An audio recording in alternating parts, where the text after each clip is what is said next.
Welcome to the Frontline podcast, brought to you in association with the Atla Group. Atla Group is a collaboration of businesses with a collective history of over 130 years, bringing financial solutions to its clients in the world of accountancy, audit, advisory, fiduciary, and retirement benefit solutions. Visit atla.im today. On the Frontline podcast, we chat to leaders in business and successful entrepreneurs to bring you their in-depth and bite-sized opinions that will add value to you and your mind.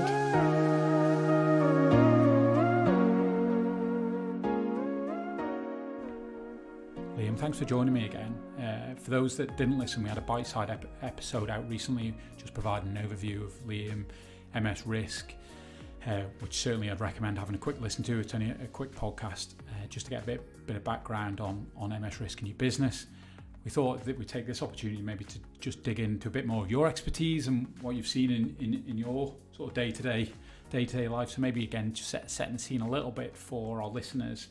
Look back at your background and you served for a period of time. Do you mind just an overview of that background where you can? Sure. I'm a former Army officer. I served as a senior officer in the Canadian Armed Forces, also served as a colonel in the British Army.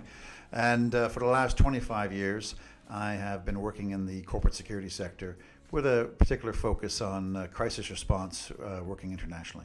Did you feel at those early days a drive to go into the military? Was that something that was just as an early age, something you wanted to do? Yeah, it was for me. I had a brother already serving, and it just felt natural to join the military as a young man. And I did all the things I was hoping to do, and the transition into the private security sector seemed natural for me. Right, okay. Interesting.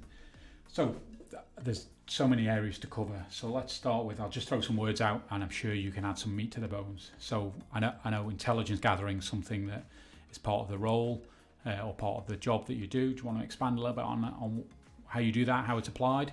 Yes. So we have our consulting arm, which is the central piece of the business. And from the very beginning, we always had some analysts giving support to those consultants. You know, we're going to send people into difficult jurisdiction without a lot of support. So we always had analysts providing them daily roundup reviews of the media, what was being reported, background information on adversaries we were working against, or just news, the day-to-day event monitoring. Well, that team of analysts grew into a client-facing arm all by itself. And so what we found is that, I've been working with Brunel University for many years now. I guest lecture to the Brunel Center for Intelligence and Security Studies, and we developed an intern program with them. And so every year we recruit masters and PhD students who work as part-time interns with us. They support our larger analyst team, who in turn are supporting clients directly with regular event monitoring periodicals on topical issues. And of course, still supporting the consultants when they deploy on tasks anywhere in the world. Yeah, okay. So I guess that intelligence gathering for a client is about, they've obviously got risk management within their business and whatever areas they feel a risk that they ultimately want reporting in on. If it's an area perhaps they're doing business in, they want regular reports on what's going on within that region, for example, I would assume, being the non-intelligence gathering person in the room. It's all that and it's more, because you might have a business, you might be part of a business on an acquisition trail. You're moving into, so you've got the due diligence process, and you're going to have your financial due diligence and your environmental due diligence and perhaps geological due diligence if it's in the natural resources space. And what companies are increasingly doing is something I call security due diligence. So, you need to have the information to take an informed decision on that business you're buying, or the environment that business is operating in. If you're moving into a new country that you're not familiar with, you don't want to find out that you built a facility next to an area that's a no-go area for the police, or that has a chronic crime problem, or in a more extreme sense, a conflict or other things bubbling over. And so our analysts do a number of things. One of the typical reports they'll generate is called a Peso Report. And this is reviewing factors that cover political, economic, social, technical, legal, and environmental conditions against the backdrop of whatever the organization is going to be doing. So that Peso Report, if nothing else, grounds the reader into the situation that they're walking into. And so if you are going to go and develop a mine in Sudan, you need to know that there was a coup yesterday and the Prime Minister's whereabouts are uncertain. If you are going into another part of the world, then you need to know, is government expropriation a concern? And we have energy clients who use us regularly, and that's one of the key things that their insurers want to know about, not just the security hazards to the asset and to the people, but how reliable is that jurisdiction, and is there a track record of government nationalization and so on. So those are all factors that get taken into account. So you touched on insurance there, and you've messed up my notes because now I have to jump ahead, but I want to dig into the insurance if that's okay. So we were chatting off air just about how the insurance angle came in, I suppose, to this sector. Do you want to just expand to that on our listeners, because I thought it was quite an interesting how it really came out from the original, sort of touch point of this kidnap many years ago. Yeah, so I think you're talking about special risks insurance, yep. Which is a particular product that we respond to a number of underwriters for. It's special risks insurance will cover 5 perils typically, and this is fairly standard across the underwriters that you might go to.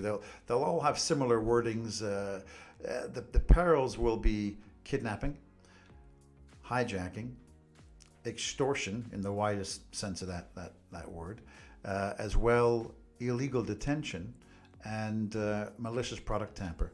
And those 5 perils are fairly normal features across most special risk insurance, and it's a very bespoke and intimate product in that, first of all, if a company or a family take out this insurance, they can't advertise they have it because it would invite an incident.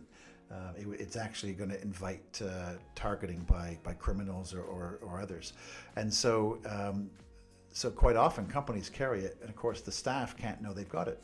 So there's limitations on training and prevention and so on.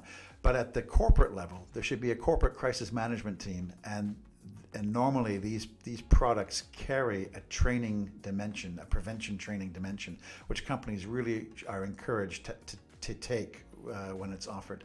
And would that typically then try and help reduce a premium, again, on coming from a basic angle? Or would they insist, saying, look, your premium's X for this, but we'd expect you to implement these risk reduction training type of arrangements? I mean, there's some good examples here that are live right now. So in the maritime space, there never used to be hijack insurance. And what happened was, about the year 2010, a number of insurance companies that had traditional kidnap focus, they began to modify for the marine environment their normal policies, and marine brokers began to, because of Somali piracy, they began to learn about this and this product so they could support their clients. Well, the upshot of it now is that there was tremendous effort 10 years ago to help the maritime industry improve its position. So, for example, a number of players came together to create the best management practice, and this was a manual to say how ship owners could best protect their ships when they're on the high seas, when they were in ports, and also it included guidance on how to engage private security, because anyone could say they're an expert, and there was no central registry of approved maritime security companies. So the result now is that you'll find that marine underwriters today, to this very day, they will stipulate they expect best management practice 5 or BMP 5 to be carried out, and if that happens, then there'll be modifications to terms and so on, there'll be more exclusions. For example, if companies can't evidence they have a good healthy attitude to risk management and security management. Okay. So yourself or MS Risk, globally, the offerings you have, Is that a big industry globally, or is this just a number of boutique players such as yourself or bespoke players? It's a small number, and there are thousands of people who say they do this, but the reality is that there's a small number of companies, 10 to 12 companies who are credible. The credibility comes from being retained by insurance syndicates that are offering this product, and the response component is arguably the most important part, because the insurance is there to reimburse a policyholder should they have a claim. That means they've had a kidnapping or an extortion or a hijacking or similar. It's the response which is going to help that victim organization navigate their way through it. So really, one could argue that when companies are buying this special risk insurance, they're buying a policy from an underwriter, but they're really buying the response that comes with that. And this really came into being as a product in the 1970s. You mentioned earlier the kidnapping in 89 years ago, was that 1932? A little baby called Charles Lindbergh Jr. was kidnapped, and he was the 20-month-old son of the aviator Charles Lindbergh. Now, Charles Lindbergh and his wife were distraught, and they paid a ransom. And back in those days, the FBI didn't exist yet. The Americans had the Bureau of Investigation, and they noted that the ransom was paid and that the baby wasn't released. And in fact, his corpse was found about 2 months later in the woods behind the house. Well, there was an early attempt at that time in the 1930s to create a special kidnap insurance product. It didn't happen, but if you fast forward 40 years later into the 1970s, you had a lot of flux in the world. We'd had the Munich Olympics in 1972 with the Israeli team being kidnapped and ultimately murdered in a rescue attempt. You had a variety of terrorist groups hijacking planes. That was quite in vogue in the 1970s. You had a number of high-profile industrialist kidnappings. So you had the Freddie Heineken kidnap case. You had the Jennifer Guinness kidnapping. You had Don Tidy, the supermarket CEO in Ireland, was kidnapped. There was a failed attempt on the supermarket mogul Ben Dunn. So you had, through the 70s, all this activity happening into the early 80s. And in the 70s, a number of insurance parties got together, and they conceived a product built around the kidnap risk. And I think they said, if we could reimburse a ransom for a victim, family, or party, this would be attractive. Well, in the absence of prevention, the premium would have to be as much as the ransom, But the fact was, they came up with this model that said, let's have a prevention ethos. Let's help families and companies manage their risk to reduce it happening in the first place, which makes them a better risk. As well, they said, if it happens, let's have advisors that will help the family or the company manage better through it, so there's a better outcome. That's how this industry was really born. And today, you fast forward another 40 years, and you've got 10 or 12 companies operating, supporting 20 to 22 syndicates that seriously offer product around this. Others come and go, but there are about 20 plus syndicates at Lloyd's who offer this. And as I say, they cover those 5 standard perils: kidnap, extortion, hijack, illegal detention, and malicious product tamper. And increasingly, we see a 6th peril as an extension, which is around evacuation. Okay. We'll come back to evacuation, surely. Just to go back to illegal detention. Explain that to the layman, such as myself. Sure. I mean, people will say there's a kidnapping and there's illegal detention. Surely they're the same thing. Well, they're not quite. Illegal detention is designed around arrest or detention by the state. And then people quickly say, well, if I'm on a holiday overseas and I have a problem with the local police, surely I can just trigger this insurance policy. It will help me. Well, it depends on the circumstances, So, for example, if the rule of thumb is that if you've been arrested for a crime while you're traveling, and that is also a crime in your home country, then this insurance policy won't help you. So, the example I use is if having a kilo of cocaine is against the law while we're sitting here in Douglas in the Isle of Man, then getting arrested in a Latin American country on a business trip for having a kilo of cocaine, you can't call the hotline. It's not going to help you. Oh, interesting. So you touched on there about crisis response, and I guess ultimately a lot of the time when that phone call comes, you're going into the situation, it's very worst moment, family members, I guess, or corporates with key employees that are at their worst moment, and then your ultimate job then is to crisis manage that. That must be challenging, I would say, to say the least. But I guess as you see then that journey of trying to help them resolve that to a good ending ultimately, there must be some job satisfaction in there as well. Well, there is. Now, no two cases are the same, and but there are some principles which follow through all the cases.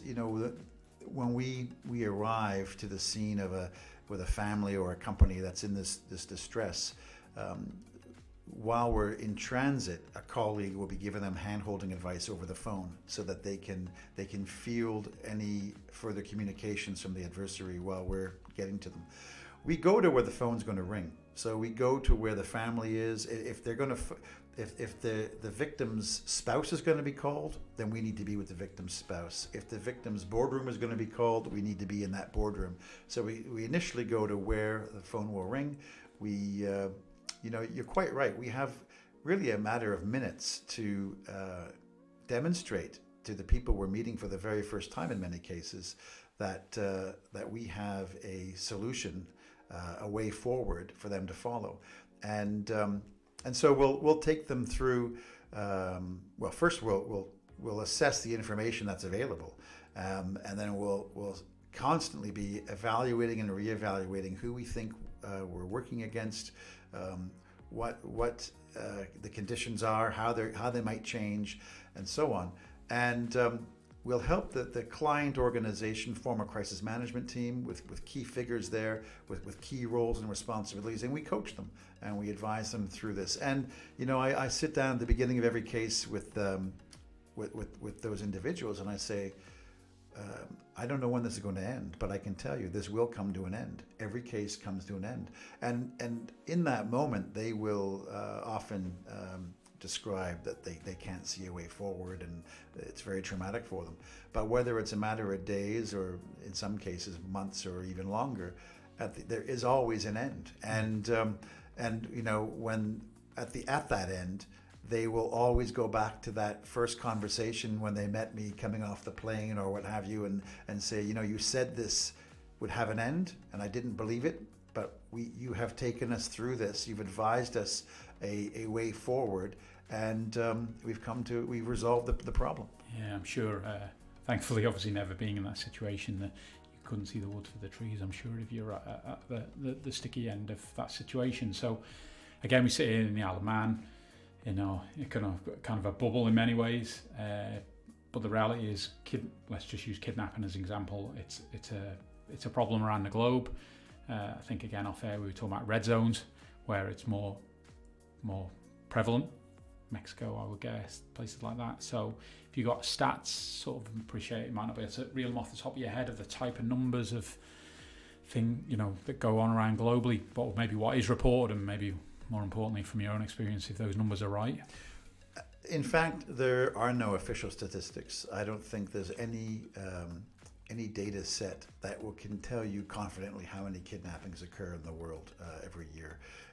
Different underwriters will, in their marketing information, they'll say there are 15,000 a year, or there are 20,000 a year, or 10,000 a year, or whatever. But I remember the other year we did analysis on Mexico, and the Mexican government had recorded, I think, 1,608 kidnappings that year.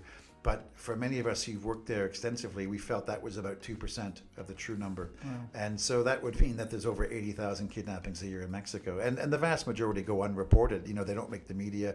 It's not high-profile celebrities. It's not large Western businesses with a profile. Quite often it's economic migrants, it's the middle classes, it's contained in different parts of the country. We've had We've had quite a lot of experience working across the northern frontier of Mexico along the American border. And without going into specifics, these were not wealthy people being extorted or having kidnap applied to them. But it doesn't matter if you're wealthy or not. If the extortionist is going to get as much as they think you're worth, then they're squeezing a sponge, and they won't stop squeezing till they think they've got as much as they can.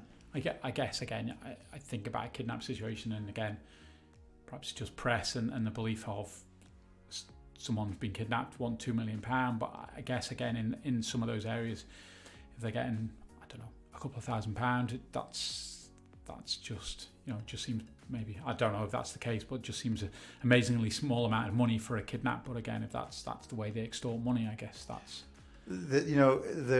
Around the world, there are different rhythms to this crime, and no one likes to talk about a going rate, but de facto there is a going rate in certain jurisdictions because if the crime is that entrenched, it's that common, and so you have low-level gangsters who all they do is extort money and carry out low-level kidnappings, and it is small sums in many cases because that's all they're looking for. Small sums to you and me. There's still big sums to the victim families that are trying to raise it. And if you had a heat map of the world where you had green areas, it means that the crime doesn't happen a lot, and when it does happen, the authorities are pretty tuned in and energetic about dealing with it. The redder the zone, the more the crime happens, but also it means that the authorities either are overwhelmed or they're not competent, they're not fully competent and able to arrest the problem and get ahead of it. Yeah, okay, interesting. So that the kidnapping, then I assume part of that, obviously it's about often funding or getting funds, but then I assume it also bleeds into human trafficking, slavery, situations like that, as sad as that, unbelievable in the modern world that goes on. Actually it is, and we haven't talked about terrorism yet, but let's just stay on to criminal kidnapping and human trafficking and so on. So it's been well documented that across West Africa right now, there are lots of young men and women who are looking for a better life, and so their families will pay traffickers on the promise that their daughter is going to be an au pair in Rome, or their son is going to be trying out for a junior team in a football club in the UK. They pay the trafficker money to take their son or daughter and to traffic them to Rome or to the UK or wherever. The reality is that they never get there. They end up in a slave transit camp in Libya, where there are actual slave auctions and people can be dragged off to be forced labor somewhere. Or that young girl who is promised to be an au pair in Rome is told, no, actually you have to work for an escort agency or work in a massage parlor and pay off the debt that you didn't know you've incurred. So these kind of human tragedies, they're very common, sadly. And the Sahel trafficking routes are getting more and more attention now, but they happen in other parts of the world as well. So when you're chatting there, I often go back to this thought process when I hear stories like that of my mother, who's a nurse. She dealt in a hospice and she had to, ultimately deal with not nice circumstances, people passing away, or dying, and families being around them. So in your job, how do you, personally, you obviously situations where we talk about human slavery, and I sit here and just think, I couldn't even imagine hearing it, let alone maybe being confronted with it. How do you, on a personal level, do you have to compartmentalize, if you know what I mean? It's a good question. So first of all, we have more successes than failures, and I think you'll find that Western law enforcement will accept these figures. About 98% of negotiated settlements result in the safe release of the captives. So and in our company's case, is even more than 98% of the cases we've done, everyone's come home safely. And there is a tremendous sense of satisfaction when you've advised on a case where someone or some group of people have had their liberty taken away from them. They're being threatened with violence. Their families and their employers are under tremendous strain and pressure, and you've helped them navigate that. and get to a good result. And the other thing is that rescues don't go so well. I'm not talking about in this jurisdiction. Within the law enforcement have great firearms teams, great hostage rescue teams in their own jurisdictions. The problem we have with the crime that we're talking about here is that when there's a kidnapping or a hostage taking of some sort in our own jurisdiction, then there is a direct action rescue opportunity possibly, or there's the chance to convince the villain to give up, convince that they're not going to get away with it. The problem what we have with this crime that we're talking about is that you're not going to convince a Somali pirate to give up, and you're not going to get a rescue in the vast majority of cases because the logistics are very difficult. And so when there have been international military rescues, they have a similar failure rate. They have about a 98% failure rate. There are great examples of great gallantry, and they're all full of gallantry and courage, and they're bold, but only in a small number do we see hostages rescued safely. So knowing that the negotiation process has that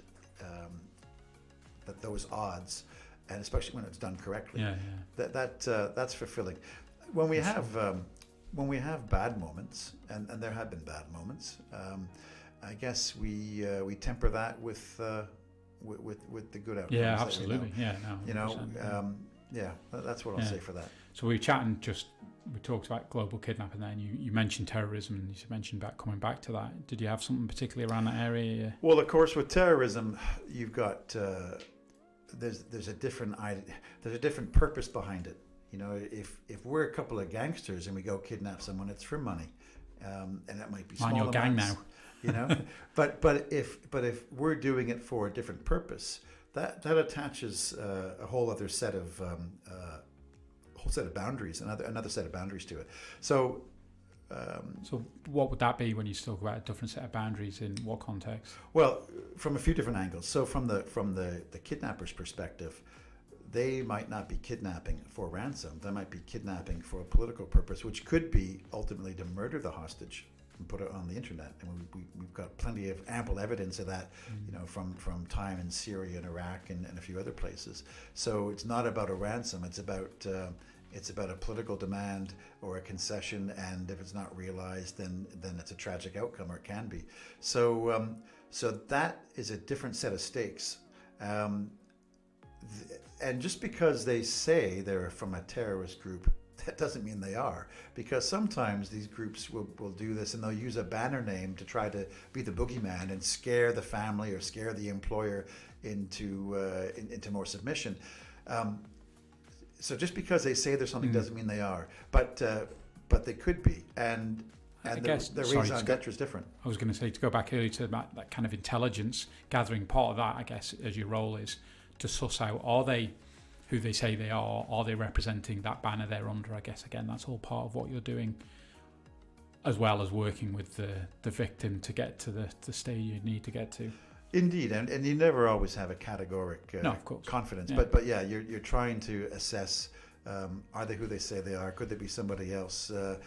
All that comes into it. The other thing on the financing side is that, in fact, this is controversial to some degree. There's great, in Africa right now, West Africa in particular, there's a great deal of Western government concern rightfully so, over Western hostages who've been taken over the years. And currently there are a small number being held in Mali. They've been kidnapped in Burkina Faso, they've been kidnapped in Niger, they've been kidnapped in Mali. They all seem to end up in Mali, where there's a war. And about once a year or once every couple of years, there's the release of one or two expatriate hostages, and undoubtedly there is some ransom associated with it. Yeah. One of the things here is that then government gets very concerned about terrorist finance from the ransom payment. Mm-hmm. But there are actual regular criminal activities that the very terrorists who are doing a ransom of one or two hostages occasionally, they're making many times over the same value, and they're doing it through smuggling and illegal mining and trafficking, and so all these other crimes, which are largely unseen, are worth much more to the. I'm not trying to minimize the kidnap issue, but there is a much wider source of revenue generation for organized crime in a hybrid terrorist situation than there is the basic kidnapping. Okay, interesting. So another subject to touch on was at the moment in the news recently is Sudan, the changes that are going on there. I guess one of the common situations, if we call them common, that you find is evacuating people. So whether there's a civil war just breaking out, whether there's I guess with Iraq recently, in the military pulling out, and there's obviously everyone was rushing to the airport to get out. I assume again that's an area you work in, the evacuation.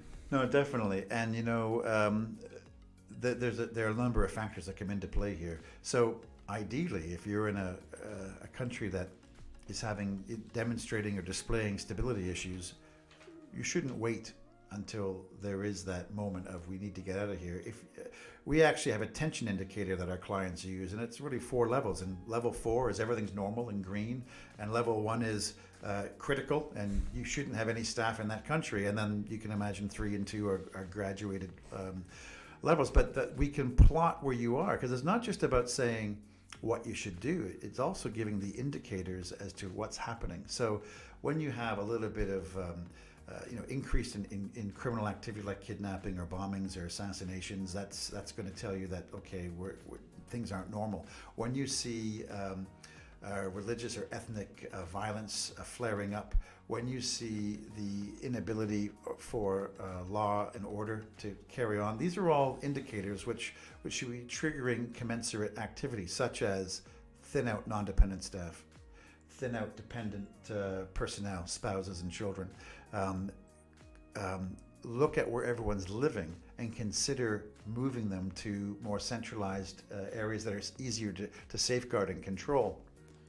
Having go bags, or travel bags. Having a bag everyone prepares with 24 to 48 hours of clothing, key documents with them, some currency. If they have meds, then the meds are there. If there are children in the mix, then you have nappies and formula and all these things positioned so that on very short notice, everyone can pick up their go bag and go to the airport and get on a scheduled air flight, or get in a convoy of buses or Land Rovers and drive somewhere that's safer. So these measures have to be in place, and the tension indicator guides a company to do that. Yeah, so I guess that's around your risk management model then of the plan, review, do process. Yes, absolutely. So that whole plan, do, review cycle is it's a cycle of continuous improvement, and it's the doctrine that underpins everything that we do. There's a very busy slide which I won't try to describe for your listeners, but there is a systematic process for managing the enterprise security model. Now, one of the things I should like to say is that in Hollywood, when we see a really good film and there's an evacuation or what have you, the evacuees are waiting for the U.S. Marines to come choppering in to get them out. The reality is this: companies have a duty of care to their people and to their shareholders, which includes having a good risk mitigation plan. That means companies need to self-secure and take responsibility for their own security, and not wait until everything's gone wrong and then phone up their embassy and say, get us out. I can tell you the embassies will be struggling to look after their own embassy workers, and they'll be struggling to make a lot of things happen well. And it behooves companies to take this responsibility and self-secure. An extrapolation of that, you get, especially in natural resources, you get companies operating, and then you get a myriad of contractors working under that umbrella. So you might have a major operator who owns the concession, and then you'll get a myriad of dozens or even hundreds of contracting companies. Before the In Amenas gas plant attack some years ago, where we had 847 hostages taken and a number were killed, this was in Algeria. Before that, it was normal. The convention was that contractors didn't actually look at the fine print of their contract with their client and say, well, what's actually demarcated in terms of security of personnel, security of assets, and crisis response.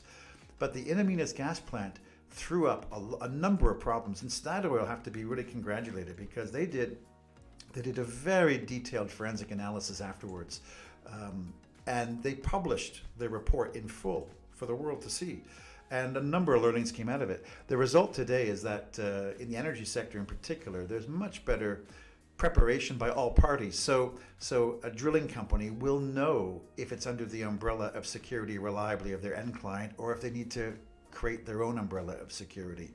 And in the mining sector, it's not as well organized as the energy sector, although there are great examples of companies doing this. And so we just finished a task in Cote d'Ivoire for a drilling company, and this drilling company is working for a mining project, but they weren't comfortable that the mining project has the security where it has to be, or that that drilling company is being properly considered. And so they had us do first independent analysis of the environment that their people would be working in, and then they had us assist with some extra training, and we invited the end client to participate as well. So there was continuity and cohesion, and that actually was a healthy approach and a responsible approach to security for those staff. Very interesting. I think ultimately we just scratched the surface here. I could probably sit for hours and dig into a lot more of really what you do day to day. I imagine it's pretty fascinating, and every day's a new challenge. I guess if people are listening, they want to reach out to you, I guess website's a good start point. Find you on LinkedIn. That'd be the start points. So I don't have a lot of social media, to be honest. I'm not. Yeah. So what I would say is they can reach me. They can reach our company through msrisk.com. Yep. Or our email is info@msrisk.com, and we're always happy to field inquiries and help people and companies through these situations.